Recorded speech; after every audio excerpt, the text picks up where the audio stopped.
And we're live. Oh, you mentioned the X-Files earlier. I wanted to ask you your opinion about the 6-episode miniseries reboot thing they did. Yeah, sure. It was a mixed bag for me. I loved one episode. I loved the Wereman episode written by Darren Morgan. The season premiere was all right. Was the Wereman episode the one with where the lizard man basically? Yeah. Mm-hmm. I hated that one. That was Really? the worst one for me. Yeah. Okay, well, the worst one for me was absolutely Babylon, which was the one where Mulder went on the mushroom drug trip, and it was just so all over the place. I liked the third one because Darren Morgan is written some of the better ones for me anyway. I like the comedy ones. He wrote like Humbug and some of the more comedy. Humbug was the Christmas one where Mulder and Scully are in the house with the ghosts. Or am I mixing that? Humbug was the sideshow circus one where they get where like the guy is crazy and he has like a big nail that he constantly hammers into himself and all the sideshow. Yeah. Crocodile people. Yeah. Yeah. No, I mean overall it was a mixed bag for me. But to be honest, I'm a big X-Files fan. Every single season is a bit of a mixed bag. There's always a season that has great episodes and bad episodes. Even the better seasons, like the first 5 to 6, they all have a couple terrible episodes sprinkled around. So I was excited to see the cast back. I loved seeing Duchovny and Anderson back. I think they still work really great with each other. But overall, the event or whatever, season 10, whatever you want to call it, it didn't really hook me. I thought it was simply okay in the long run. I disagreed. I felt like I'm glad they snuck in some Monster of the Week episodes, even though they only had 6. But my problem was that Wereman episode. I think since you only have 6 episodes to like sell the X-Files reboot to me, that one just didn't do it for me. I thought it was a really inventive concept. The sort of like the reverse werewolf thing where this guy's bitten by a human and now he's becoming one. Like that's a comical concept, but it just didn't hook me. What I did love is that they're kind of turning the whole massive conspiracy on its head and saying, "Oh no, you had it all wrong. It's actually this thing." I really liked that a lot because I've seen every episode of the X-Files twice, but to be honest, I'm still pretty foggy about that overall big conspiracy that involves the Navajo and the aliens. And the reason why is because there was a divergence where there was a lot of proof to suggest that it's all aliens. There are bounty hunter aliens, the syringes to the back of the neck, all that stuff. And then there's all the stuff that supports the super soldiers created by the government stuff.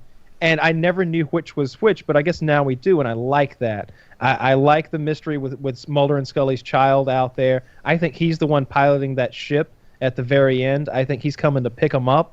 I think that's really cool. And I had such a sigh of relief and such a moment of gratification seeing Mulder put his hands on that alien spacecraft. Yeah, and they asked him if he'd ever seen one before, and he said, they said, in all your years, you've never seen one before. He's like, no, never. And me as an X-Files fan, I know that he has seen one before, but they fucking stole his memories and took them away from him, and he doesn't remember that he saw one. So for me, I'm like, yeah, Mulder, you... Oh no. Did I lose everybody? Yeah, you could. It was that. Yeah. I think it's been going. I don't think there's any interruptions, were there? Only on my side, I think. Oh, on my side there was too. Yeah. Oh, I was just saying it was very gratifying to see Mulder finally get to touch the spacecraft. We talk about Lost here a lot as the worst show of all time, because it felt like with the writer's strike, they never really knew what the fuck they were doing anymore or where this story was heading. It was like when the writers quit, they didn't tell the new writers where all the storylines were going, and so every episode became a teaser for the next episode, and you were always pumped up like, oh shit, next episode, they're going to get the others, and they're going to fucking gun them down, because that's what it's come to. But that would never happen. You'd never get that. Next episode, but answer that a big time in question. Doesn't happen. Didn't happen. But Mulder putting his hands on a spaceship, I was like, it happened. Yeah. That happened. He did it. He's fucking done it now. Now he can keep climbing the ladder and tear down this conspiracy. I thought there were some ridiculous things. It seems like they're trying to set up some kind of bullshit reboot with those other two agents who are like Mulder Scully clones but less attractive. I surely hope not. Even I really less hope not. I won't watch a minute of that shit if they try to do that. They failed when they had Doggett and Reyes doing it before. Yeah. In season 9 or whatever. That was shit, and I watched it because I was a fan and because they had cameos. But I won't do it if they do it again. I won't watch that. Yeah, it for me, even naming her Einstein was a terrible creative choice. So fucking lame. Yeah, it so was fucking lame. Like really bad choice for a name. Chris Carter, for me, is actually the weakest link of the whole show at this point. He made the movie I Want to Believe, which I thought sucked. You need to get what's his name back from Breaking Bad. Vince Gilligan. Yeah. Vince Gilligan made some great X-Files episodes. Vince Gilligan I would love if Rob Bowman came back and directed. It's my favorite episodes. He made the first movie. He directed the first movie, and now he does a lot of Castle. But he didn't direct anything on the new season. I would love if they brought him back because he made some of my favorite episodes by far. The Pusher episode. He didn't direct Home. Kim Manners directed Home, but he's since passed away. But is Home the one with the inbred? Yeah, the inbred. Oh man, that's the one that's rated M for mature, and they only aired it like twice. I watched that shit in 5th grade. 5th grade, I go to school the next morning, and me and my 5th grade teacher talked about it. I was like, "Did you watch last night?" Because I think it came on Sunday nights then, so it's Monday morning, and she's like, "We turned it off at our house," and I was like, "You missed out." I was like, "We didn't. I watched it till the fucking end." Yeah. When they're digging up bloody babies, they're smashing Andy Griffith's face with a baseball bat and his wife. There's a